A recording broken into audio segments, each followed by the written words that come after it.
എല്ലാവർക്കും അടുത്തൊരു വീഡിയോയിലേക്ക് സ്വാഗതം. ഇന്ന് ഞാൻ ഇവിടെ ചെയ്യാൻ പോകുന്ന തനി നാടൻ രസമാണ്. അപ്പോൾ നമുക്ക് നേരെ വീഡിയോയിലോട്ട് പോകാം.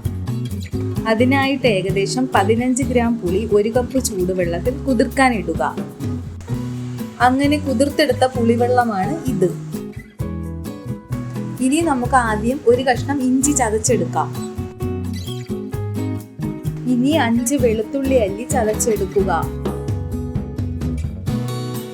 അവസാനമായി 8 ചെറിയ ഉള്ളി ചതച്ചെടുക്കാം.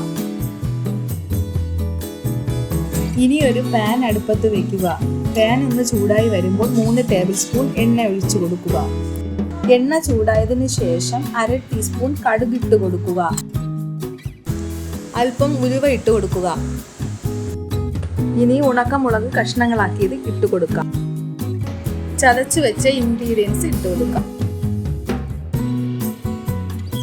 ഒന്ന് വഴറ്റിയതിന് ശേഷം പൊടികൾ ഓരോന്നായി ചേർത്ത് കൊടുക്കാം. 1 ടേബിൾ സ്പൂൺ മല്ലിപ്പൊടി,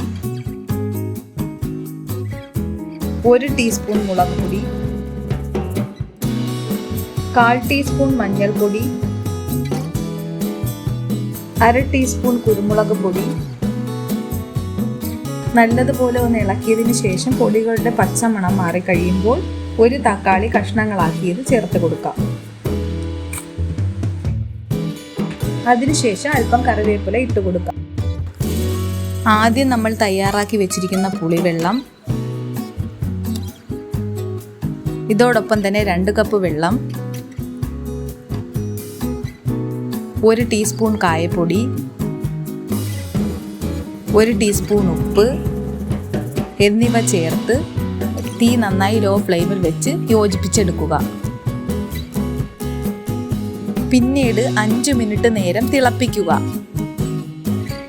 അവസാനമായി അല്പം മല്ലിയില കൂടെ ചേർക്കുക. മല്ലിയില ചേർക്കുന്നത് നല്ലൊരു ഫ്ലേവർ കിട്ടാൻ സഹായിക്കും. ഇനി ഇതൊരു സർവിംഗ് ബൗളിലോട്ട് മാറ്റാം. എല്ലാവർക്കും ഈ വീഡിയോ ഇഷ്ടമായെന്ന് വിശ്വസിക്കുന്നു. ഇഷ്ടമായാൽ ലൈക്ക് ചെയ്യുക, ഷെയർ ചെയ്യുക, സബ്സ്ക്രൈബ് ചെയ്യുക. അടുത്ത വീഡിയോയിൽ കാണുന്നത് വരെ ബൈ.